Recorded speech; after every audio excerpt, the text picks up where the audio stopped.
সব ফেলে চলে যায়। যেমন প্রমাণ ওই যে মীরাবাই পর্যন্ত দাঁড়িয়ে গেছে, সব বড় বাড়ির ছেলেরা হরিনাম করে বেরিয়ে গেছে। এই আমাদের এই যে শ্যামলদা একটা পুলিশের চাকরি করে, নবান্নে চাকরি করে, ওইরকম একটা ছোটখাটো কুড়ে ঘরে থাকে। আমি তো অবাক হয়ে যাচ্ছি। আমি ভেবেছিলাম আমার শ্যামলদার হয়তো বড় বাড়ি টাড়ি, একটা কুড়ে ঘরে থেকে এত টাকার বাজেটের হরিনাম দেয়। আমার ওনার বাবার সঙ্গে পরিচয়, উত্তম বাবু চলো আমার বাড়ি ঘুরে যাবে। আর গিয়ে দেখি না আমি একটা পুলিশের বাড়ি এই হারেছি। আমি তখন বাবাকে বললাম, বাবা তোমার বড় পরম প্রাপ্তি হয়েছে। বাড়ি হয়তো বড় নয়, কিন্তু এইটা বড়। কজন অনেকের টাকা আছে, লাখ লাখ কোটি কোটি টাকা, এইরকম হরিবাসও চালায় কজন। আপনার জন্ম সার্থক যে শ্যামলদার মতো ছেলে পেয়েছে। আরে অনন্যায় চিন্তান্ত মাঙ্গিয়ে জানাহা পারিজু পাশাতে তে সংবিনীতিয়াং যোগাক্ষমাম বহম। গীতার শ্লোক ভুল হয়ে যাবে তাহলে ভগবান গোবিন্দের মুখ নিঃসৃত বাণী।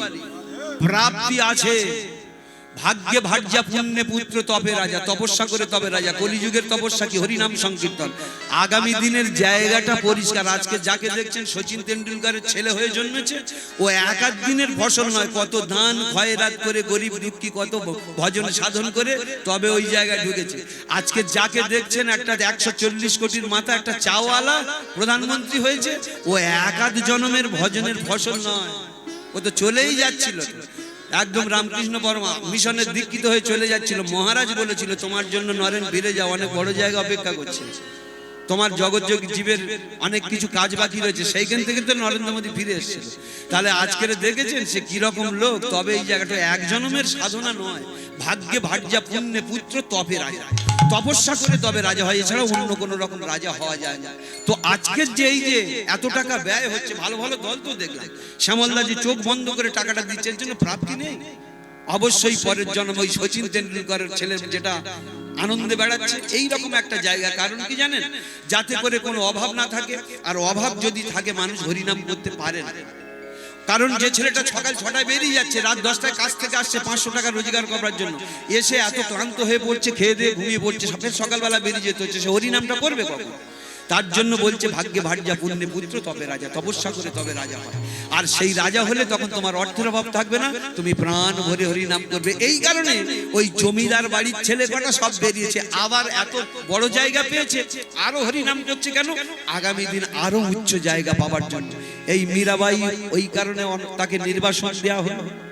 হাসি মুখে নির্বাসন মেনে নিল। এর লেখা বহু ভজন আছে, মীরাবাইয়ের বহু ভজন আছে প্রচুর। মানে ঠাকুরকে, গিরিধারী লালকে দর্শন করেছিলেন। দর্শন মানে কিরকম? নিজে বসে আছেন আর ভগবান নৃত্য করছেন, সেই নাচ ভক্ত বসে বসে দেখছে। দেখুন কিরকম। অনেক ভজন আছে, অন্তত 2 লাইন শোনাই, না হলে ভুল হয়ে যায়। এক রাধা এক মীরা दोनों ने शाम को चाहा,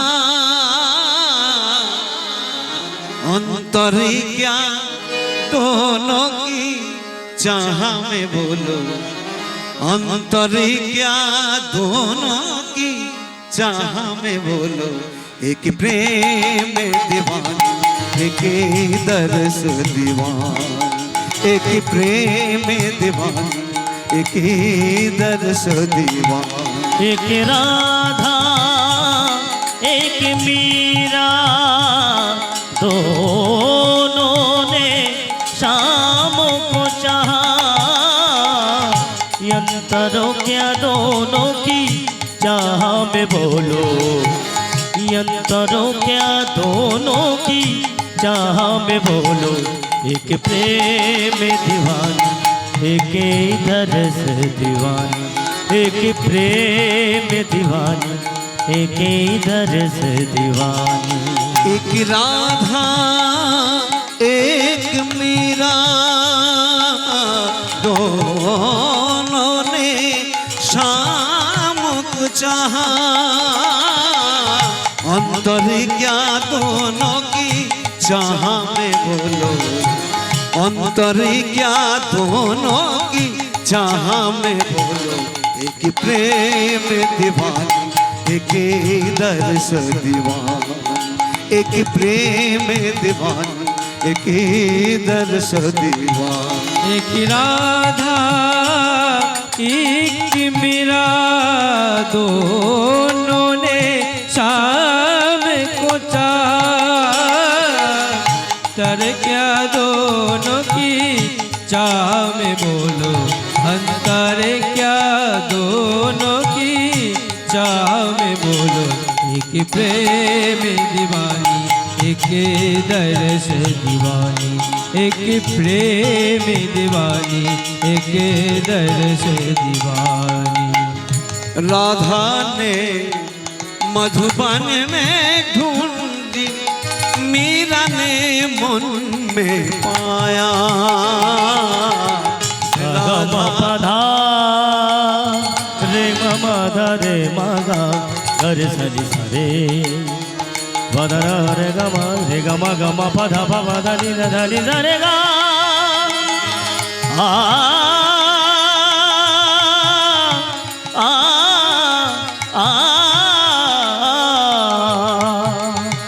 राधा ने मधुबन में ढूंढने, मीरा ने मोन में पाया। राधा जी से खो बैठी वो गोविंद, मीरा हाथ भी गाया। एक मुरली एक पायल, एक पगली एक घायल। अंतर क्या दोनों की चाह में बोलो, अंतर क्या दोनों की चाह में बोलो। एक सूरत लुभानी, एक मूरत लुभानी, एक प्रेम दीवानी, एक दरस दीवानी। एक राधा एक मीरा, दोनों ने शाम को चाहा। अंतरों क्या दोनों की चाह में बोलो, अंतरों क्या दोनों की चाह में बोलो। एक प्रेम दीवानी, एक दरस दीवानी, एक प्रेम दीवानी, एक दरस दीवानी, एक प्रेम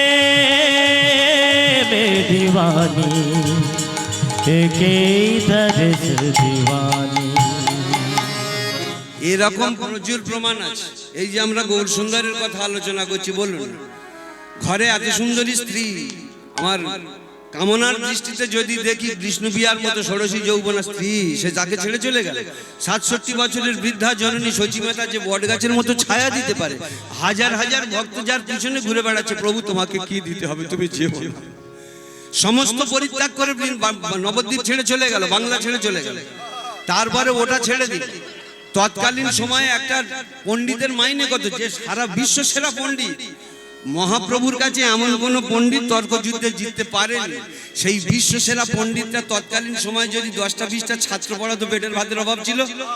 আজ বাজারে আপনারা তো দেখছেন, তো আপনাদের বাড়ির ছেলেটা যদি একটা বিএ পড়ে বা বিকম পড়ে, তখন একটা প্রফেসরের কাছে পড়াতে হচ্ছে।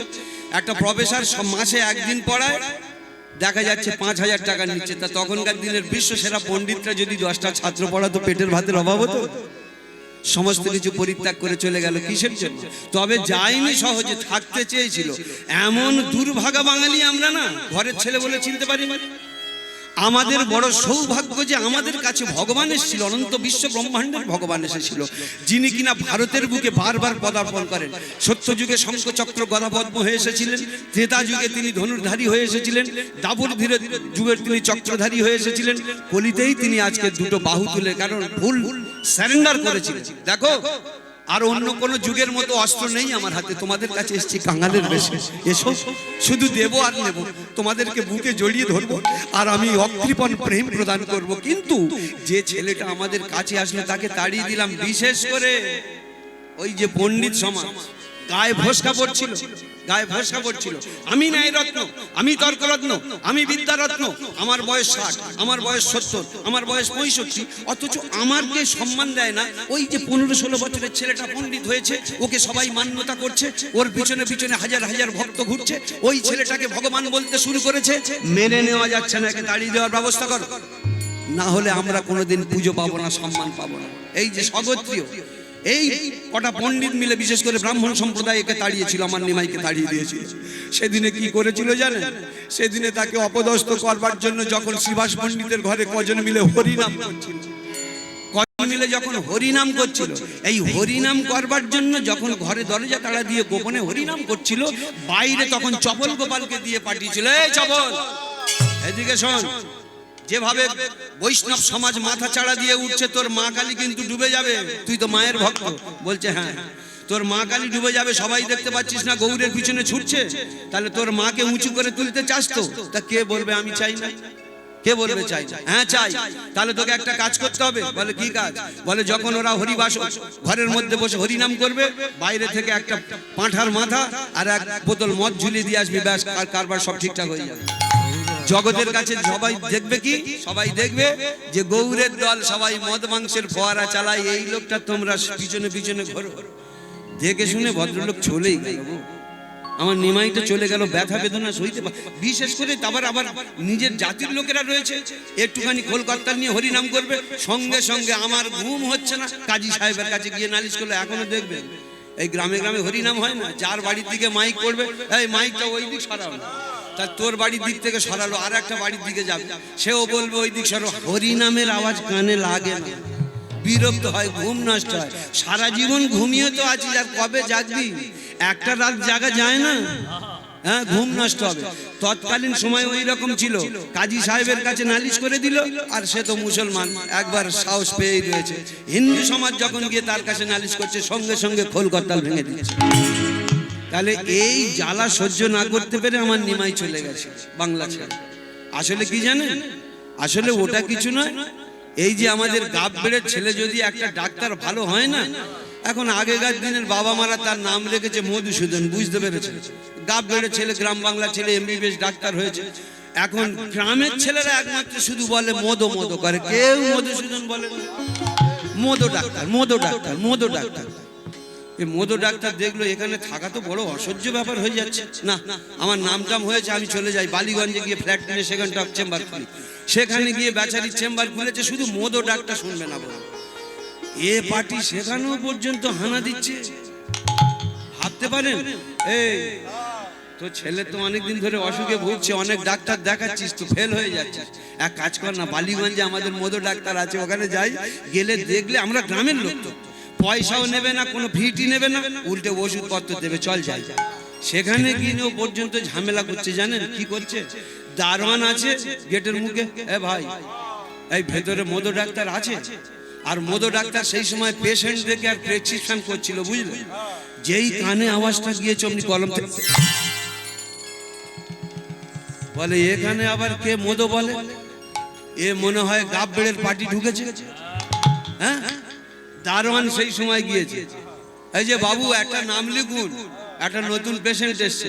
বলে ঘাড় ধাক্কা মেরে তাড়িয়ে দিয়ে, বলে 2 মিনিট দেখবেন 500 টাকা। কেন তাড়াবো? বলে টাকা অনেক ইনকাম করেছি আর অনেক করব, মান সম্মান খাওয়াতে চাই না, অনেক ড্যামেজ করেছি, আর পারবো না।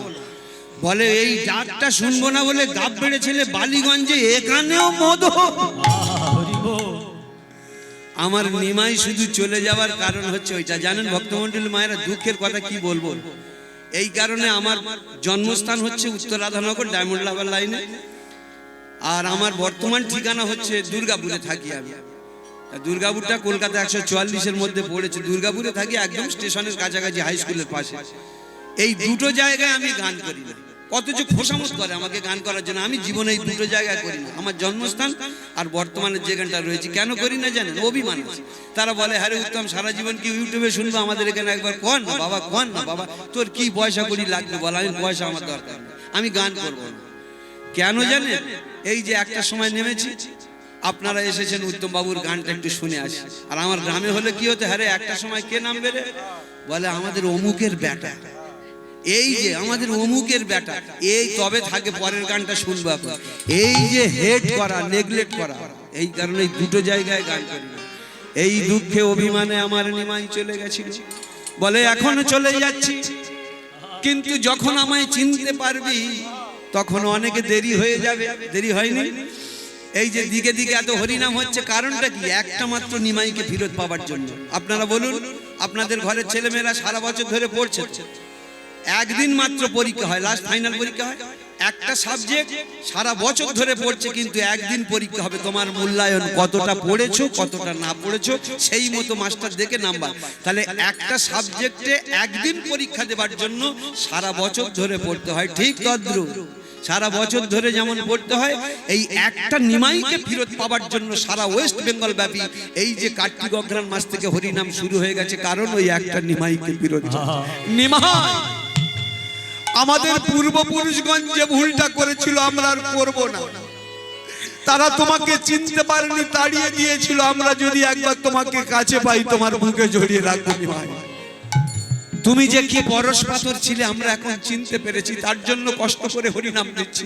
আমাদের অনেক কষ্ট হয়, চটি হয়ে যায়, তবু আমরা 2-5টা গ্রাম চটি হইয়ে চাঁদা তুলে হরিনাম দিচ্ছি, শুধু তোমার মতো একটা নিমাইকে ফেরত পাবার জন্য।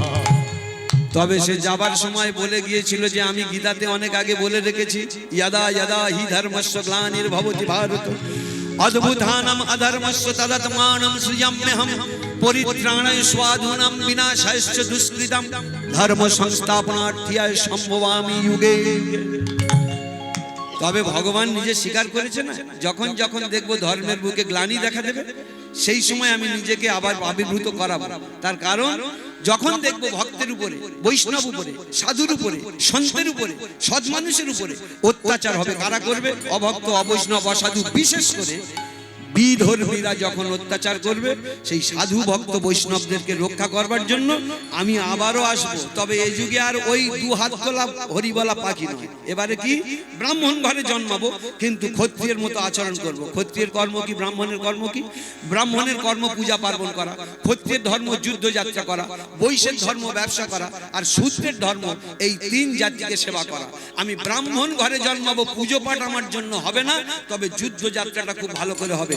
যখন দেখবো ভক্তের উপরে অত্যাচার হচ্ছে, আমি ঘোড়া আমার বাহন হবে, কোমরে থাকবে তরোয়াল, পোশাক হবে রাজবেশ, ওই ঘোড়ার উপরে চড়ে তরোয়াল খুলবো আর ঘ্যাঁচ ঘ্যাঁচ করে অভক্ত অবৈষ্ণবদের মারবো।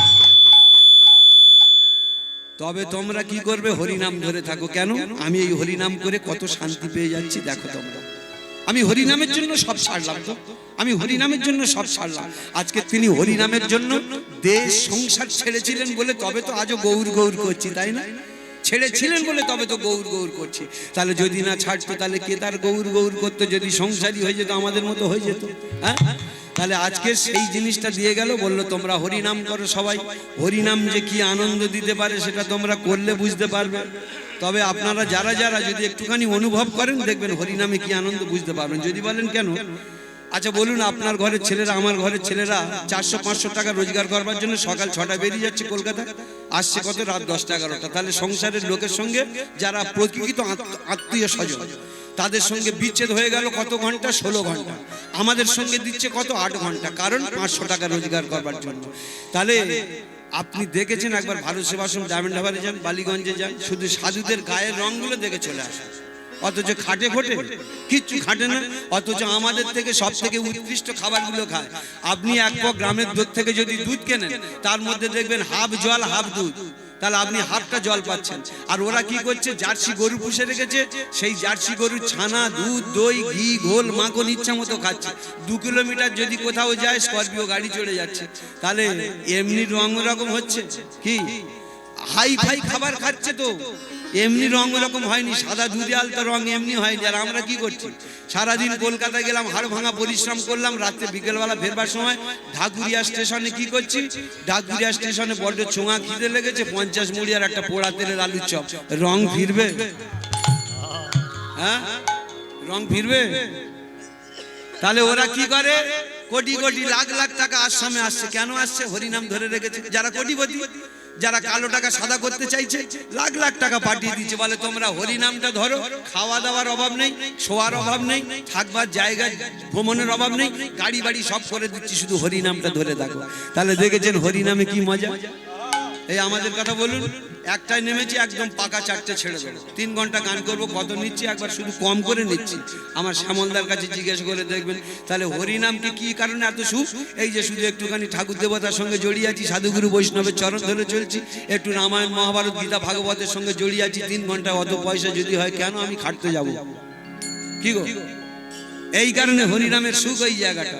এমন দয়ালো দাতা আর না পাইব কোথা, এমন দয়ালু দাতা আর না পাইব কোথা, এমন দয়ালো দাতা আর না পাইব কোথা, এমন দয়ালো দাতা আর না পাইব কোথা, পাইয়া লায় হারাইনু, পাইয়া লায় হারাইনু, এমন দয়ালু দাতা আর না পাইব কোথা, এমন দয়ালো দাতা আর না পাইব কোথা, পাইয়া লায় হারাইনু, পাইয়া লায় হারাইনু। আর গোবিন্দ দাসিয়া কয় অনলে পুড়িনু নয়, গোবিন্দ দাসিয়া কয় অনলে পুড়িনু আমার নয়, গোবিন্দ দাসিয়া কয় অনলে পুড়িনু নয়, গোবিন্দ দাসিয়া কয় অনলে পুরিনু নয়, আমি সহজে আত্মঘাতী হইনু, এমন দয়ালো দাতা আর না পাইব কোথা, এমন দয়ালো দাতা আর না পাইব কোথা, পাইয়া লায় হারাইনু, পাইয়া লায় হারাইনু। বলে হায় রে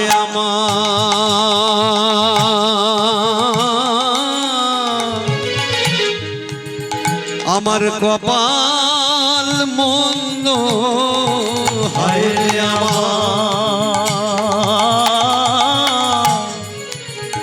আমার কপাল মন্দ,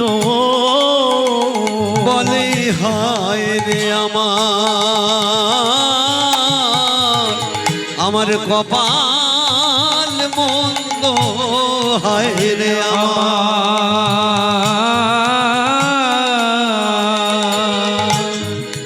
আমার কপাল মন্দ, আমি চোখ থাকিতে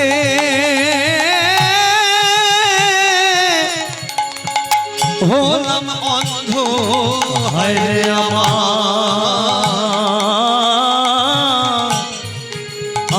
কপাল মন্দ,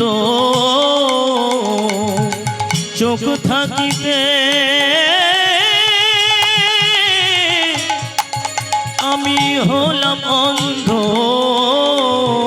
বলে হায় রে আমার কপাল মন্দ, চোখ থাকিতে হলাম অন্ধ, হায় রে আমার কপাল মন্দ, আমি চোখ থাকিতে হলাম অন্ধ, বলে হায় রে আমার কপাল মন্দ, ওই চোখ থাকিতে হলাম অন্ধ, আমি না ভজিলাম প্রাণ গোবিন্দ একবার না ভজিলাম প্রাণ গোবিন্দ, থাকিতে হলাম আমি অন্ধ, না ভজিলাম প্রাণ গোবিন্দ, থাকিতে হলাম অন্ধ, হায় রে আমার কপাল মন্দ, সহজে আত্মঘাতী হইনু, সহজে আত্মঘাতী হইনু। ভক্তমণ্ডলী মায়েরা, আজকের গৌরের মনে বড় দুঃখ, আমার পদকর্তা গোবিন্দ দাসের মনে বড় দুঃখ। তবে ভগবান বলেছেন নাহং তিষ্ঠামি বৈকুণ্ঠে যোগিনাং হৃদয়েনা চ মদ ভক্তা যত্র গায়ন্তি তত্র তিষ্ঠামি হে নারদ।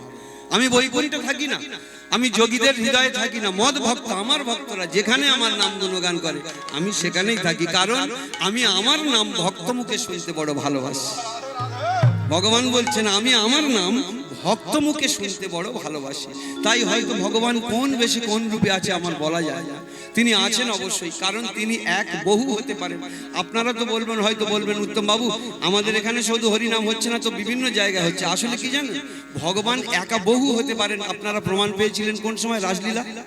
অনেক গোপী অনেক কৃষ্ণ, একা বহু হতে পারে বলে তো প্রত্যেক গোপী ভাবছে আমার কাছে কৃষ্ণ আছে, কারণ ভগবান একা বহু হতে পারেন, এই ক্ষমতা তার আছে। তাই হয়তো কোন রূপে তিনি এখানটা আবির্ভাব হচ্ছেন, তিনি নিজে তার ভক্ত মুখে হরিনাম শ্রবণ করছেন ভক্তমণ্ডলী মায়েরা। তাই আজকে আমি কোন একটা ভক্তের আস্বাদন করব। আজকে চলুন আমরা ভক্তের রস আস্বাদন করি। আমরা এখান থেকে বৃন্দাবনে চলে যাচ্ছি।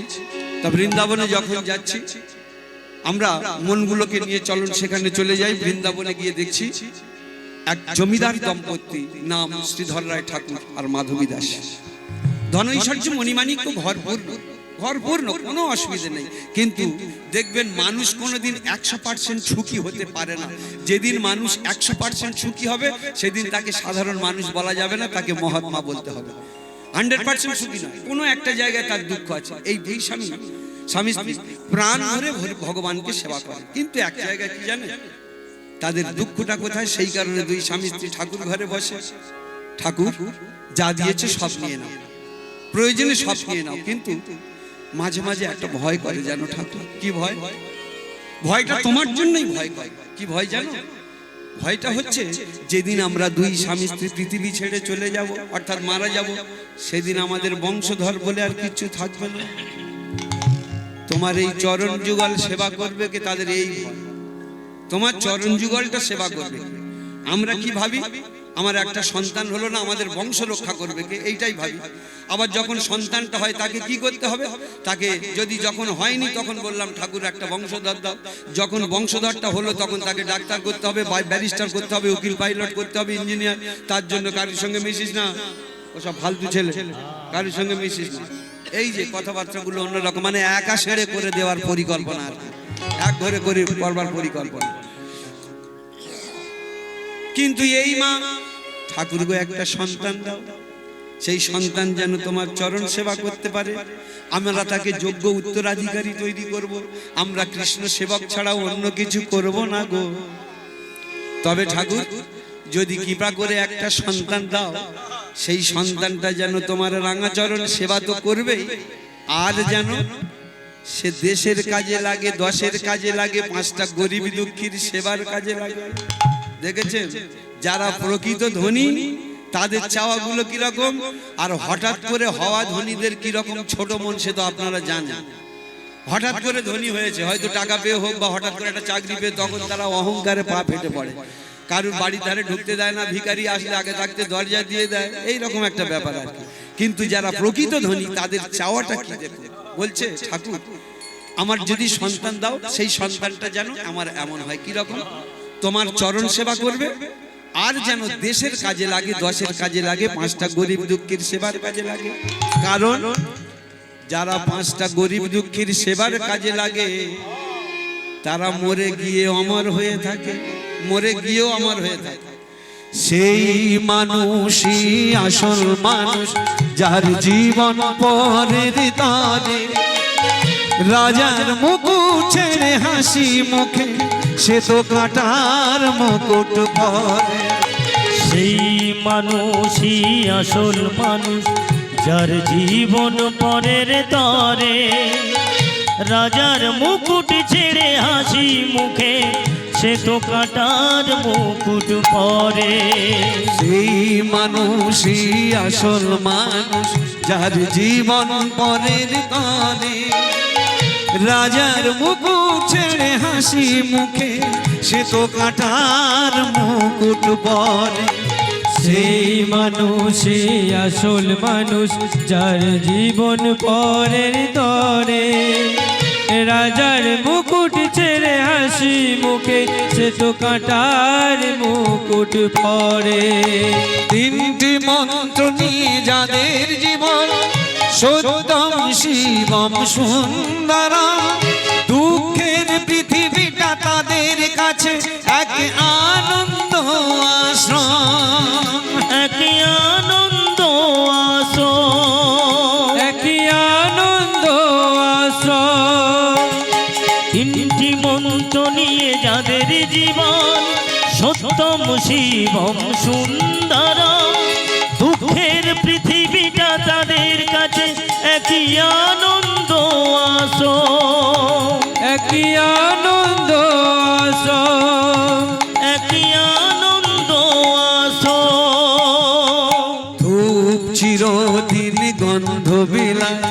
সে তো নীরবেই জ্বলে মরে, পরের সেবায় সে হাসি মুখে নিজেকেই যে ক্ষয় করে। চিরদিন গন্ধ বিলায় সে তো নীরবে জ্বলে মরে, পরের সেবায় সে হাসি মুখে নিজেকে যে ক্ষয় করে। ধূপ চিরদিন গন্ধ বিলায় সে তো নীরবেই জ্বলে মরে, পরের সেবায় সে হাসি মুখে নিজেকেই যে ক্ষয় করে। ধূপ চিরদিন গন্ধ বিলায় সে তো নীরবে জ্বলে মরে, পরের সেবায় সে হাসি মুখে নিজেকে যে ক্ষয় করে। তিনটি মন্ত্র নিয়ে যাদের জীবন, সত্যম শিবম সুন্দরম, দুঃখের পৃথিবীটা তাদের কাছে এক আনন্দ আশ্রম। এক আনন্দ আশ্রম, এক আনন্দ আশ্রম। তিনটি মন্ত্র নিয়ে যাদের জীবন, সত্যম শিবম সুন্দরম, দুঃখের পৃথিবীটা তাদের কাছে এক আনন্দ আশ্রম। এক আনন্দ আশ্রম, এক আনন্দ আশ্রম। এক আনন্দ আশ্রম। কিন্তু যে যেটা চায় তার মনের বাসনা কি সব পূর্ণ হয়?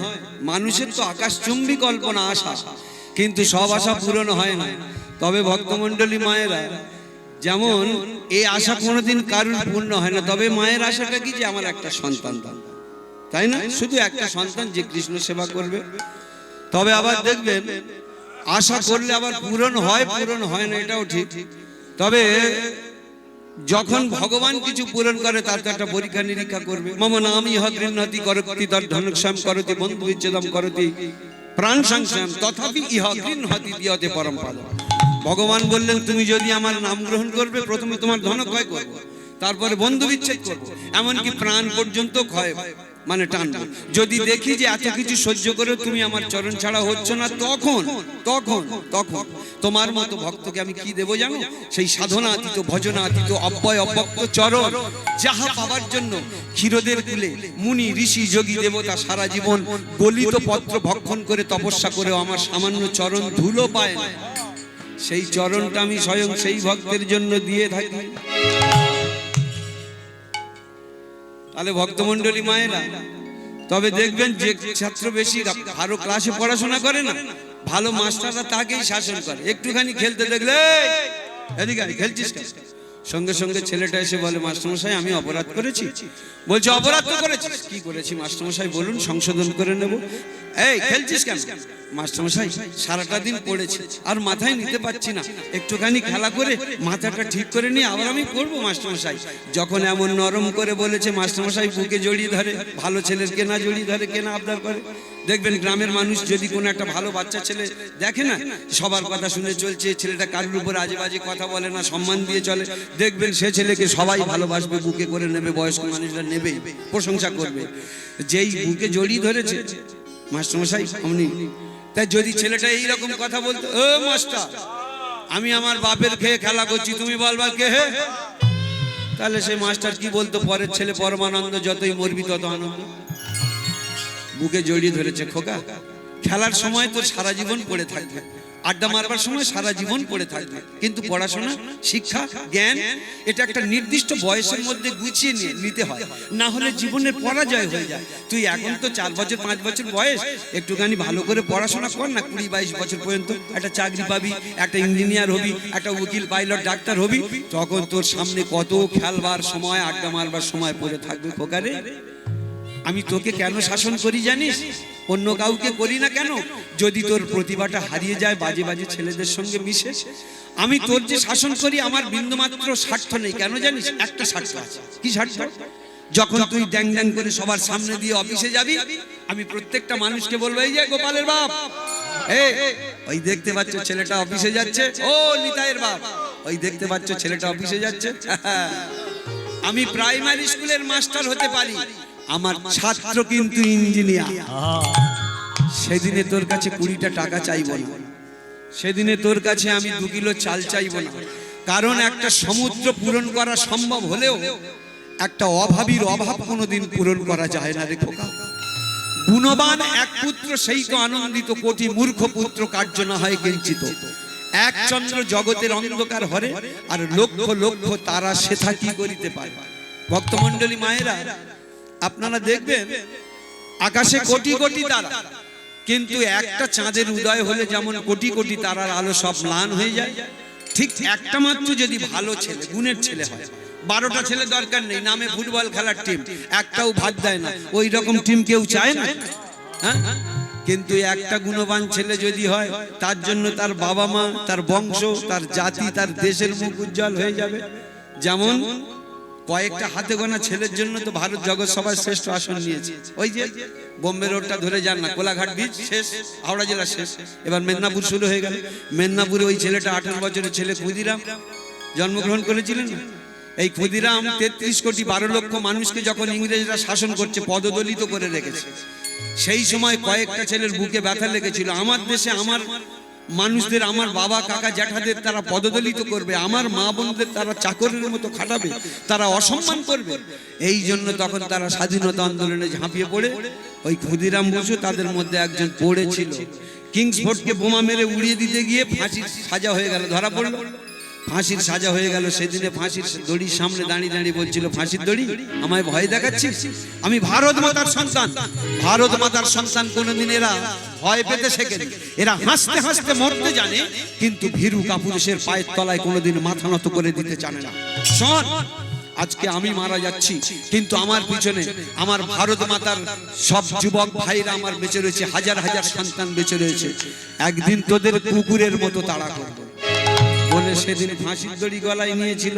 আর যখন ফাঁসির দড়িটা গলায় নিল, তারপরেই 16, 18, 20, 22 বছর, 24 বছরের ছেলেরা স্বাধীনতা আন্দোলনে যোগদান করলো। ওই যেদিন ওই বাচ্চা ছেলেটার মৃত্যু দেখলো, তারা আর জীবনকে পরোয়া করলো না, এই ইংরেজ কুকুরদের তাড়াতেই হবে বলে তারা স্বাধীনতা আন্দোলনে যোগদান করে সব মুষ্টিগুলো বজ্রের মতো আকাশের দিকে তুলে প্রতিজ্ঞা করলো, এক সুরে গেয়ে উঠলো, এক সুরে গেয়ে উঠলো, মা গো ভাবনা কেন, আমরা তোমার শান্তি প্রিয় শান্ত ছেলে, মাগো শত্রু এলে অস্ত্র হাতে ধরতে জানি, তোমার ভয় নেই মায়া, আমরা প্রতিবাদ করতে জানি। মা গো ভাবনা কেন, আমরা তোমার শান্তি প্রিয় শান্ত ছেলে, তবু শত্রু এলে অস্ত্র হাতে ধরতে জানি। তোমার ভয় নেই মায়া, আমরা প্রতিবাদ করতে জানি। মা গো ভাবনা কেন, আমরা তোমার শান্তি প্রিয় শান্ত ছেলে, মাগো শত্রু এলে অস্ত্র হাতে ধরতে জানি। তোমার ভয় নেই মা, ভয় নেই, প্রতিবাদ করতে জানি। মা গো ভাবনা কেন, আমরা তোমার শান্তি প্রিয় শান্ত ছেলে, মাগো শত্রু এলে অস্ত্র হাতে ধরতে জানি। তোমার ভয় নেই মায়া, আমরা প্রতিবাদ করতে জানি। আমরা হারবো না, হারবো না, তোমার মাটির একটু কণা ছাড়বো না। আর আমরা হারবো না, হারবো না, তোমার মাটির একটি কণাও ছাড়বো না। আমরা হারবো না, হারবো না, তোমার মাটির একটি কণাও ছাড়বো না। আর আমরা হারবো না, হারবো না, তোমার মাটির একটি কণাও ছাড়বো না। আমরা হারবো না, হারবো না, তোমার মাটির একটি কণাও ছাড়বো না। আমরা হৃদয় দিয়ে দুর্গ ঘাঁটি গড়তে জানি, তোমার ভয় নেই মায়া, আমরা প্রতিবাদ করতে জানি।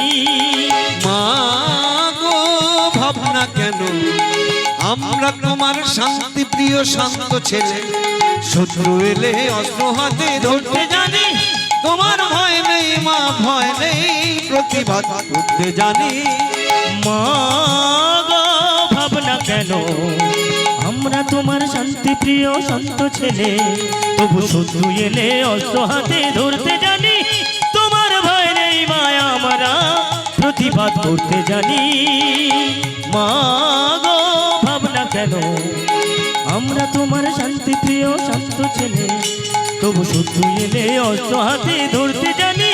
তোমার ভয় নেই ভয়, আমরা প্রতিবাদ করতে জানি। প্রতিবাদ করতে জানি, প্রতিবাদ করতে জানি, প্রতিবাদ করতে জানি।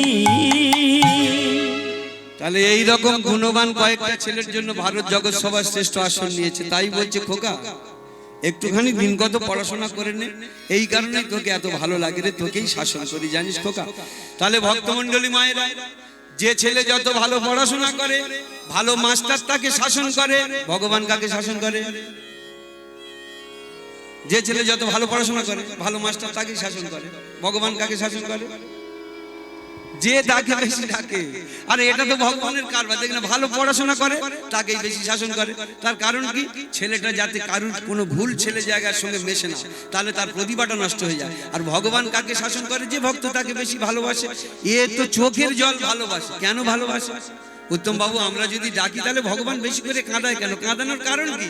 আপনারা দেখবেন যারা গ্রামাঞ্চলে কয়লা পোড়ায়, কয়লার জাল দেয় দেখেছেন অনেকে, যতক্ষণ তার কালো থাকে ততক্ষণ পর্যন্ত কিন্তু জ্বালাতে থাকে। হয়তো আজকে রান্না বান্না শেষ হয়ে গেছে, কয়লাটা এখনো কালো ভাব রয়েছে, ফের আবার ধুয়ে ধুয়ে রেখে দিল, পরের দিনে ফের জ্বালাবে। যখন দেখে নিল যে একদম পুরো সাদা হয়ে গেছে, ব্যাস এবার সাইড করে দিল, আর পুড়বে না, আর আগুন দেবে না। ভক্তকে কাঁদাবার কারণ হচ্ছে কাঁদাতে কাঁদাতে কাঁদাতে কাঁদাতে ভেতরের সমস্ত মলিনতা একদম ধুয়ে মুছে জল করে দিয়ে একবার সাদা কাগজের মতো করে নিয়ে ভগবান তাকে দুখানি চরণ দিয়ে দেয়। আপনি দেখবেন সাদা কাগজের উপরে যে কোনো কালি দিয়ে লিখুন, লেখা ফুটে উঠবে। একটা মাস্টার ক্লাস করে বেরিয়ে যাচ্ছে, ছেলেদের বোঝাবার জন্য বোর্ডে অনেক কিছু লিখে, অমনি যেই ঘন্টা বাজলো ঢং ঢং করে চলে গেল। আবার পরবর্তী মাস্টার যেই ক্লাসে ঢুকছে, আবার এসেই মাত্র প্রথমে ডাস্টার দিয়ে সেই বোর্ডটাকে মুছে নিয়ে এইবারে তিনি যা পড়াচ্ছেন ছেলেদের সেইভাবে। কারণ একটা বোর্ডের লেখার উপরে লেখা যায় না, ভগবান ঠিক তদ্রূপ। এই বিষয় বাসনা কামিনী কাঞ্চন মোহ মত মাৎসর্য যতক্ষণ থাকবে, ভগবান নিজের করে লিখবে কি করে? তাই কাঁদাতে কাঁদাতে খাতাটাকে পরিষ্কার করে নেয়। এই কারণে তো ভগবানের রং নীল। ভগবানের রং কি? ভগবানের রং নীল। কেন? ব্যাসদেব কি আর রং খুঁজে পাননি? ভগবানের এমন রং করলেন, কারণটা আছে। ভগবানের নাম কি? অনন্ত অসীম। ভগবানের নাম হচ্ছে অনন্ত অসীম, তাই না? অনন্ত মানে যার শেষ নেই, অন্ত নেই। আবার অসীম মানে কি? যার সীমা নেই, অসীম। আপনারা অসীম কোনটা দেখেছেন? আকাশ। আকাশটা অসীম নয়, আকাশের শেষ আছে। তাহলে এই আকাশকে অসীম বলা হয়। আকাশের রংটা কি? নীল। তাহলে ভগবানের রং এই কারণেই নীল। তবে আকাশের কাছে যখন যাবেন আর নীল খুঁজে পাবেন না। সমুদ্রের জলকে কি বলা হয়? অনন্ত অসীম। সমুদ্রের জল দূর থেকে কি বলা হয়? নীল। দেখা যায়, নীল দেখা যায় না। কিন্তু একবার কাছে গিয়ে একটা আঁজলা তুলে নিন, জলটার দিকে লক্ষ্য করুন, আর নীল খুঁজে পাবেন না। তার মানে কাছে যেতে হবে। যে ভক্ত ভগবান থেকে দূরে থাকে তারা নানান রকম শুধু ব্যাখ্যা করে, ভগবান নীল, কালো, পাথর, পাষাণ। তারা জানে না, শুধু অপব্যাখ্যা দেওয়ার জন্য রেডি। জীবনে কোনোদিন প্রণাম করেনি। তারাই শুধু বলে ভগবান নেই, ভগবান কালো, পাথর, এই সমস্ত বলে। যারা ভক্তি রাজ্যে প্রবেশ করে একবার তার কাছে যেতে পেরেছে, তারাই জেনেছে সমুদ্রের জল হাতে নিলে যেমন সাদা, ঠিক ভগবানের কাছে ভক্তি রাজ্যে প্রবেশ করে গেলেই দেখবেন তিনি একদম সহজ সরল সুন্দর, চন্দ্রের জ্যোৎস্নার মতো শুভ্র। শুধু ভক্তকে দেবার জন্য রেডি হয়ে রয়েছে। বুঝতে পেরেছে? তা ভক্তমণ্ডলী মায়েরা, যখন এই দুই স্বামী স্ত্রী ঠাকুরের কাছে এইরকম চেয়েছে আমার একটা ভক্ত সন্তান, এবং সে যেন দেশের কাজে লাগে, দশের কাজে লাগে, তা ভগবান করুণা করে মাধবী দাসীর গর্ভে এক সন্তান দিয়েছেন। সন্তানটা কিরকম বয়সে হচ্ছে জানেন? যে বয়সে আর গর্ভধারণ সম্ভব নয়, তবে ভগবান কৃপা করলে সবই সম্ভব হয়। কারণ শাস্ত্র বলছে, ভাগবত বলছে, মুকং করতি বাচলম পঙ্গুং লঙ্ঘায়তে গিরিং যৎকৃপা তোমাহং বন্দে পরমানন্দ শ্রী মাধব। হে মাধব, যদি তোমার কৃপা হয় তাহলে গোগাও কথা বলতে পারে, যদি তোমার কৃপা হয় বোবাও কথা বলতে পারে, ঘোড়াও পাহাড় অতিক্রম করতে পারে। তাহলে ভগবানের কৃপা পেলে সবই সম্ভব। তা মাধবী দাসীর গর্ভে এক সন্তান দিয়েছে। এবার গর্ভ বাড়ছে। প্রথম মাসের বেলায় জানি বা না জানি দ্বিতীয় মাসেতে সবে করে কানাকানি, তৃতীয় মাসে মা আমার করে ভূতালে শয়ন, চতুর্থ মাসে মা করে মৃত্তিকা ভক্ষণ, পঞ্চম ষষ্ঠম মাস এই মতো গুজরিয়া যায়, সপ্তম মাসে মা আমার গর্ভে সাড়া পায়, সপ্তম মাসে সাধু ভক্ষণ করাই বিধি মতে, আর সাধু গুরু বৈষ্ণব সেবা দেন যতনেতে। এবং ভক্তমণ্ডলী, এই জায়গাটা একটা কথা যেন না বললে পেটের ভিতরে গুজগুজ করছে। বলছে সপ্তম মাসে সাধু ভক্ষণ করাই বিধি মতে। এই দেখুন কথাটা, এর আগে কটা লাইন বললাম সব ভুলে যান, কোনোটা মনে রাখতে হবে না। এই লাস্টে যে দুটো কথা বললাম না, সপ্তম মাসে সাধু ভক্ষণ করে, এটা খুব বিশেষ দরকার, করান বিধি মতে, আর সাধু গুরু বৈষ্ণব সেবা দেন যত্নেতে। আমাদের 24 পরগনা এটা দেখা যায় না, তবে মেদিনীপুরে গত বছর অন্তত সাধু ভক্ষণ উপলক্ষে গোটা সাধে আসর করেছি, আর অন্নপ্রাশন উপলক্ষে নাতির অন্নপ্রাশন হচ্ছে, হরি নাম দিয়েছে, এইরকম 4টে আসর দেখেছি। ওই কারণে তো মেদিনীপুরের মাটি এত উর্বর। মাতঙ্গিনী হাজরার জন্ম কোথায়? মেদিনীপুরে। কোথাকার মেয়ে? মেদিনীপুরে। আবার ওই যে আমার ঈশ্বরচন্দ্র বিদ্যাসাগর কোথায়? মেদিনীপুরে। ক্ষুদিরাম বসু কোথায়? মেদিনীপুরে। একটুখানি সরে যান হাওড়া জেলা, হাওড়া জেলা শরৎচন্দ্র চট্টোপাধ্যায় ওই রূপনারায়ণ নদীর তীরে পানির ত্রাসে বাড়ি। আবার একটুখানি সরে যান হুগলি জেলায় রাজা রামমোহন রায়। শুধু আমাদের এই 24 পরগনাটা ফাঁক পড়ে গেছে। বিশেষ করে আমাদের ডায়মন্ড লাইন, সরকার একটা ট্রেনকে কত সুন্দর সাজিয়ে গুছিয়ে পাঠাচ্ছে না। ডায়মন্ড থেকে যদি একবার ফেরে কোনো ট্রেন রাত্রেবেলা হয়তো গিয়ে দাঁড়ালো, অ্যালুমিনিয়াম সিট ফিট দিয়ে পাঠিয়ে দিল একবার ভালো করে, ও মা ভোরের বেলা যখন ট্রেনটা আসছে সব অ্যালুমিনিয়াম খুলে দিয়েছে। বুঝতে পেরেছেন? নতুন তারে লাইন করেছে, পরের দিনে হয়তো বা দুদিন পরে লাইনে চার্জ করবে, ও মা তার আগে সব লাইন ফাইন কেটে হুদস করে দিচ্ছে, সব বিক্রি। এত অভাব ছেঁচড়া জায়গায়। এই কারণে এখানে কোনো ভালো পার্টি জন্মালো না গো, ভালো লোক আসলো না। বুঝতে পেরেছেন? আজকে যত এই দেখুন একটুখানি গেলে আসানসোলে ওদিকে সেই আমার চুরুলিয়া, আমার নজরুল ইসলামের বাড়ি। তবে এদের এই একটা কথা বলা হচ্ছে এই কারণে যে এখন এমন একটা বাড়ি আপনি খুঁজুন যে বাড়িতে একটা মিনিমাম অন্তত একটা মেয়ে মাধ্যমিক পাস নেই, এরকম বাড়ি পাবেন। প্রত্যেক বাড়ি, সে ভ্যানওয়ালা হোক রিক্সাওয়ালা হোক, তার বাড়ি একটা মিনিমাম মাধ্যমিক পাস আছে। কিন্তু আজ থেকে 150 বছর আগে 200 বছর আগে সরে যান, তখন কিন্তু এই শিক্ষার হারটা ছিল না, মেয়েদের লেখাপড়া সেইভাবে ছিল না। সে দুই একটা খুব রেয়ার, দুই একটা মেয়েরা বেশিরভাগ অশিক্ষিত ছিল। কিন্তু আশ্চর্যের বিষয় সেই সময় গায়ের অশিক্ষিত নারীরাই গর্বে ভালো ফসলগুলোই ধরেছিল। এই যে ঈশ্বরচন্দ্র বন্দ্যোপাধ্যায় টাইটেল, মাখানা লেখাপড়া জানতো, কিন্তু গর্বে যে ফসলটা ধরেছে বলুন, বোম্বাস্টিক নয়, খাল নয়, পুকুর নয়, নদী নয়, বিদ্যাসাগর। এই শরৎচন্দ্র চট্টোপাধ্যায়ের মা কতটুকু লেখাপড়া জানতো, তার গর্বে কি ফসল করলো, একটা বিরাট উপন্যাসী, যা যিনি কিনা কথা শিল্পী শরৎচন্দ্র চট্টোপাধ্যায়।